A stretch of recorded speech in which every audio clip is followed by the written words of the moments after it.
Daily taste the daily. AI misuse దారుణంగా జరుగుతుందా? Artificial intelligence తో హీరోయిన్లని ఇబ్బంది పెడుతున్నారా?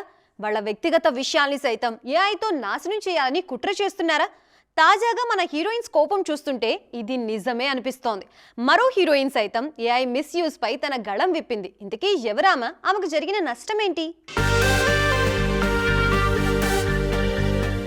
ఆర్టిఫిషియల్ ఇంటెలిజెన్స్ తో ఎన్నో అద్భుతాలు జరుగుతున్నాయి. ఇప్పుడు మనుషులతో అవసరం లేకుండా ఏకంగా సినిమాలు కూడా తీస్తున్నారు. మరోవైపు ఎన్నో అవసరాల కోసం వాడుకుంటున్నారు. కానీ అదే టైంలో ఏఐని మిస్యూజ్ చేస్తున్న వాళ్లు లేకపోలేదు. ముఖ్యంగా హీరోయిన్లకు ఈ టెక్నాలజీ కొత్త తలనొప్పులు తెచ్చిపెడుతుంది. దీనిపై స్టార్స్ ఓపెన్ అవుతున్నారు. తాజాగా ఆర్టిఫిషియల్ ఇంటెలిజెన్స్ దుర్వినియోగంపై శ్రీలీల ఓపెన్ అయ్యారు. ఏఐ అనేది మంచి పనుల కోసమే వాడాలి తప్ప అమ్మాయిలను అసభ్యంగా చూపించడానికి కాదు. ఆర్టిస్ట్ అయినా కూడా ఎవరో ఒకరికి కూతురు, సోదరి అనే విషయాన్ని మర్చిపోవద్దన్నారు శ్రీలీల.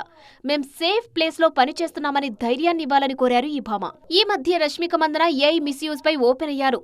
మహిళలను లక్ష్యంగా చేసుకుని అసభ్యంగా చూపించడం, టెక్నాలజీ దుర్వినియోగం చేయడం కొంతమంది వ్యక్తులలో నైతిక పతనాన్ని సూచిస్తుంది. ఇకపై గుర్తుంచుకోండి, ఇంటర్నెట్ లో ఉన్నది ప్రతిదీ నిజం కాదని ఈ మధ్య ట్వీట్ చేశారు రష్మిక. రష్మిక మాత్రమే కాదు, మొన్నటికి మొన్న కీర్తి సురేష్ కూడా ఏఐ మిస్యూజ్ గురించి సీరియస్ అయ్యారు. అలాంటి వీడియోలు, ఫోటోలను చూస్తుంటే అసహ్యమేస్తుందంటూ కీర్తి మండిపడ్డారు. సాయి పల్లవి, ప్రియాంక మోహన్ ఇంకా చాలా మంది స్టార్స్ సైతం టెక్నాలజీని సరైన పద్ధతిలో వాడాలంటూ హితవు పలుకుతున్నారు.